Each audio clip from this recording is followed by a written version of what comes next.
So you're looking at the little blue machine on Amazon wondering if it works. I'm not a professional wire stripper, but fortunately I got a friend that had gotten a pallet full of wire. Not a pallet, a sea can full of wire. And he invited me over, and after seeing it, we went on eBay and we ordered the little blue stripper. I have a big selection of wire here. Most of it is, armor cable. I'm learning tricks how to get it out. The one thing I have learned is that if you're going to use this unit, you really got to work with it. You got to tune it in. I've got a couple of different types of wire here I'm going to show you very quickly. This stuff here is pretty thick plastic, and what I found is you have to run the wire through twice no matter what. If it's this kind of like, I call it angel hair because this stuff adds up very well. This has got to be run through the stripper, and it's got to be run through the flattener in order to get it out easily. I mean, you can work at it. And it's the same as this thicker black cable that you get here. This stuff here, I run it through once on top, once on the bottom, and when you get it out, I'm fortunate enough that my buddy's place has a 3-ton work table. Easy to clamp it down to, and I've got it hooked up to a little drill there, and you really got to take it slow. That will snap your wrist if this springs up. No problem whatsoever. But a couple of tricks I learned really quick is just run it through twice, hold away, give it a smack. There you go, you're done. Very quick. What I was able to do in a couple of weeks, I can do in 3 or 4 days now. So far, I have run a lot of wire through this machine. I wouldn't doubt I'm very close to at least a ton. And with the money that this cost me, $315 Canadian, and the time it has saved me, if I had to buy a new one every time I done a ton of copper, I'd be very happy with that. It does not do, you can run, if you get this wire, this stuff is still inside, it's inside the casing, comes out of the armor cable. You can run this through the machine if it's small enough, but because of the winds you miss. If you have pieces of like these very heavy rubber that came from, these are for mining. Like this is for underground. This is supposed to be able to take a blast. It's supposed to be able to, be hit by rocks and not damaged. If this fits into the slot, you can run it through. Some of it is still very hard to peel apart. Some of it falls apart quite quickly. The only thing I find is when you run it through, it actually cuts the cable inside. So the cable's in there like this, and you run it through. And as you can see, I've done it with this cable, and it cuts the cable there, cuts the cable there, cuts the cable there, cuts the cable there, as the roller goes across. And what I find is when you run this through the unit, you take your wire apart and you run this through the unit, well, every time it hits one of those spots where you softened because you cut it, it skips that part, and it makes it really hard to get out sometimes. Not impossible, and if you give it a good yank, really quick, easy to go, but yeah, sometimes I find it's easier to just take the utility knife, stick to the old method, just give it a peel that way, and yeah, you're done. So I'm just going to beat off these last couple here, and then I'll run some wire through and show you. It's not perfect. It kind of, sometimes you can see here I'm struggling because it missed a part, but most times it will just fall right out. I haven't had any issues with it, other than learning to adjust it. And once I figured that out, things got a lot easier. This stuff would take me forever. One time I used to put it up underneath a heat light, let it get hot, 4 or 5 pieces at a time, come over, strip it, then I still have to peel it apart. Like I said, what I stripped in the last 5 days, and only in the evening, I come here in the evenings. Like I said, it's my buddy's shop. They work here during the day, so I have to make sure that when I've got access to lots of tools. But when I'm done, we kind of got a deal. We split the copper. I do all the stripping. And but when I'm done in the evening, I have to make sure it's nice and clean for the guys in the morning to come back in and work on this table. Now, I can come during the day and work on the carpentry benches, but this gives you the best bang for your buck. So what I'm going to do is I'm going to take a couple of pieces of wire. This is very smaller. It's a smaller armor cable. This is kind of like a rubbery This is that mining cable that's supposed to be able to take the blast in that. This is older stuff. The newer stuff, I don't have a piece of it. The newer stuff comes, yes I do. So the new stuff actually comes with a copper coating on the outside. A copper coating wove with string. Now, I sneak this in my number 2. I peel it off, throw it in there. But I found that running, you can't run, you got to get this off and run it through the machine. And this stuff can be sometimes, especially like the only time they throw this wire out is when it's damaged, when it doesn't pass inspection, doesn't pass the test, and then, or ground. And you can see that this one here, like this one is severely damaged, whatever happened to it. So, but you really got to get this stuff off, and sometimes, like I said, it can be a pain in the butt when you get this stuff. And the rubber coating, you need dynamite to get it off. It's just crazy. So, I wish I could show you a little up closer. I will in a few days when I get time to, or have somebody here to do some filming for me. But we're just going to run through a couple of different things here. We've got some really thick wire, thick, hard, very hard plastic. And unfortunately, I don't have any small house wire or anything. And I haven't really done a lot with it. It worked, it done it, but I've been mostly running this, a little bit of smaller stuff, but mostly nothing smaller than 12 gauge. So I really haven't run any 14.2, and the 12 gauge that I'm running is more of a tech cable and not a house wire, although the unit is equipped for house wire. So I'm going to run through. Normally I don't have a hodgepodge like this, but I ended up having, I got called out to work, I took off, I had to come back, and I need to get this done tonight. And you know, I'm looking at, you know, a couple of hours, well, without this machine I'd be looking at all night. With this machine I'm looking at a couple of hours work, and as long as nothing goes wrong I should get through no problem. But I'll give you a quick demonstration on what I do. I normally try to stick to a few pieces and I line them up here, set them up. You got to find, now I find that you really got to tune it. You got to have your settings. Now most of this tech wire, it seems like one setting will work for it all. And then I find that kind of got to go in the hole the next size up, the way I have it set up. So I run it, use the drill, take it slow, don't run it fast. You can whip this through, you can just go. But if you can hear the bangs and stuff, I can imagine it's hard on the machine. I'm not sure if I'm putting that in the right one or not. Yeah, possibly. Might have to go smaller.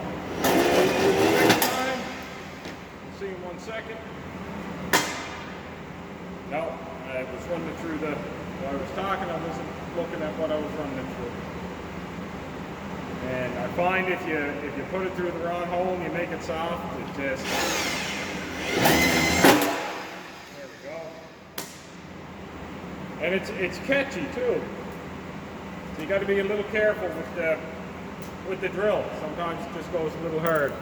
Let's move up to, oh, my favorite. No, not even close. This stuff is horrible, but let's give it a whirl. Put it in the hole, run it through. As you can see, when you run it through, it misses, and this is because I cut this, right? I cut this on like I was showing you. But on the very end over here, there's it's a roller. I don't even know what it's for. It did not come with instructions. So it was a learn. Shove it through. And most times you have no problem once you do that. Normally you can just peel that right out. This time I missed a couple of spots on it, so it's a little harder to get out. Just comes right out like that. I find that the ends get missed a lot. They really do get missed a lot. And you kind of got to get through it that way there. Grab it sometimes just a little lower down. Oh, this is sweet stuff.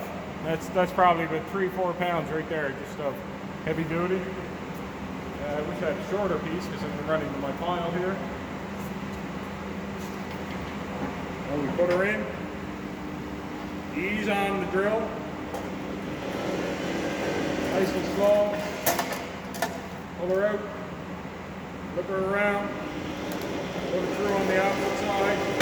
And this stuff is really cold right now. We just brought it in from outside. We had some snow today, so it's a little stickier. Give it a smack. There you go. Bob's your uncle. You're done. Have you ever seen it that easy before? I'm pretty sure that's all the different types of wire I got. Let's do a couple more of these flexi ones. These ones can be a little bit of a pain in the arse. It's hard to tell you what that rubber is like. I could never do it. But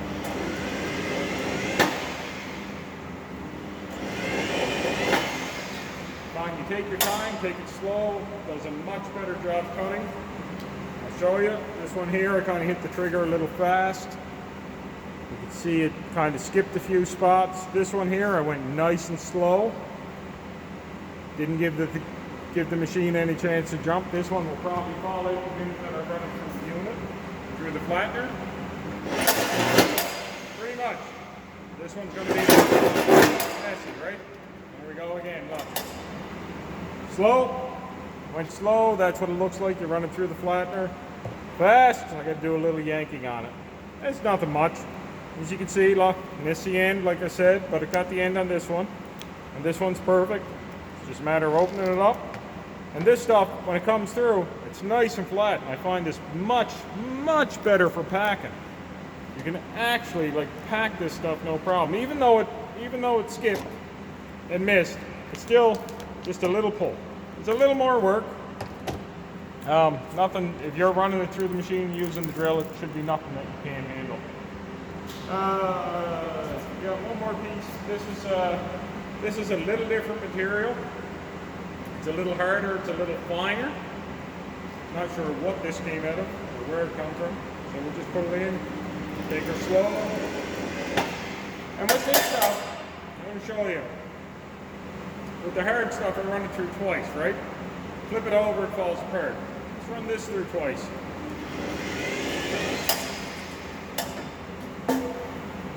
Run it through twice. It falls pretty much right out. Sometimes that gets you though, sometimes it just flattens the wire because it's already open on the other side and a bit of a pain in the butt. But just so you can see, get an idea, I'm going to take a little bit of time here and separate these. This stuff is really hard as well. It's cold too, so that might be doing it. I got some stuff sitting over there under the heat lights because it's so bloody hard that I can't do anything with it. And we'll get these out of here. It's a nice fair break. And see, all this is kind of in my way here. I wasn't thinking when I filed it there. Too much copper. Good problem to have. Let's just take a couple of these. That's a little smaller actually, it's hard to tell, but it is. Just have a look. Now if you were going to peel this by hand, and I will show you. Or maybe I won't. Got my nice handy utility knife. I don't ever recommend using a utility knife to strip wire. Just so you can see how hard this is. So advance. I did just put a new, just break the blade on this. Do that. This is hard stuff. You're not going to sit down and strip this in 30 seconds anytime soon. It is impossible to get through. Well, it's not impossible. I do it all the time. I put it under a heat light, wait for it to get nice and warm, and like hot, and I take a paint scraper.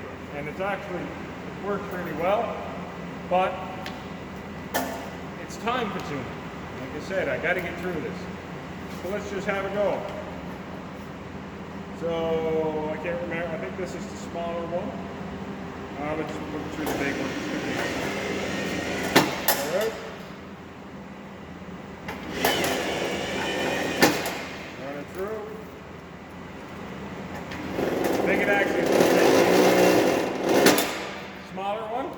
Sorry about the background noise, our furnace kind of blew up, so we're using a crossroad. Some bigger stuff here.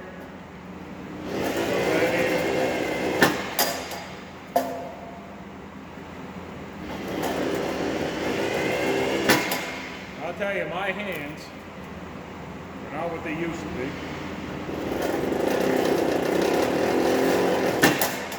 And I was trying to peel this stuff by hand. I couldn't do it anymore, so I went on Amazon and I ordered this machine.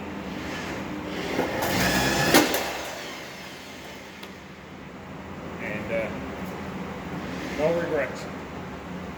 It's paid for itself, like in the first week. Yes, you got to be careful because it does catch.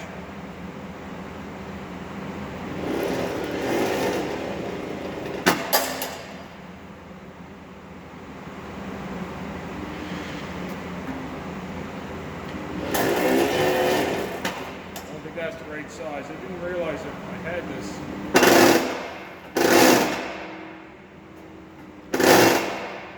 Big for that, too small for that. They have to readjust in order to run that stuff through. It's a little bit smaller than this stuff.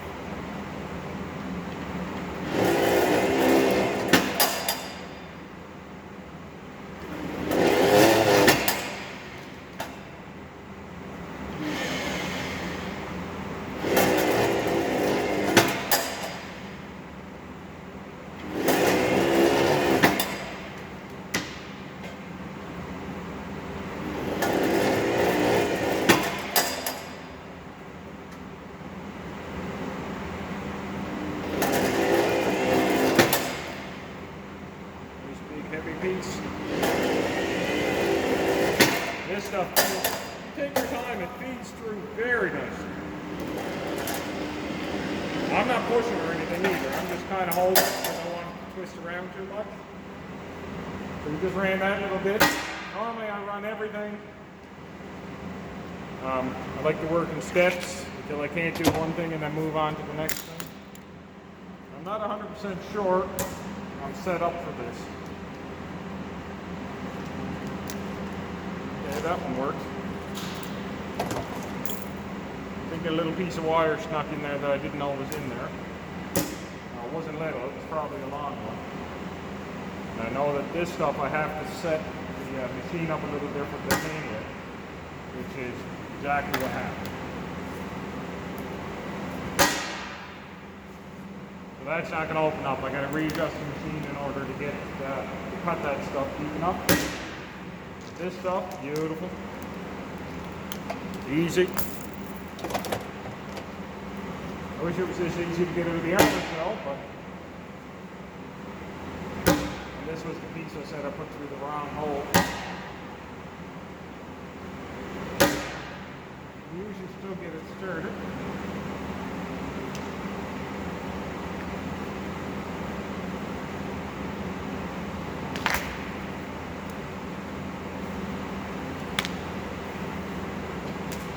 Wires a little bit, there's two wires there, and they're both black and they're close to the same size, but one is just a little, you can see one is just a little smaller than the other, and I put it through the wrong hole. Hard to tell the difference sometimes. So, is it worth it? If you're doing a lot of copper, if you're doing a little bit of copper, I mean really at the price, $2.50 to $3 a pound we're getting up here in Canada. One guy was telling me the other day he's getting $3.30 a pound. So you need 100 pounds of copper to pay for it. The time that it saves you is well worth it, and hopefully I'll get some better pictures for you, close-ups in the future.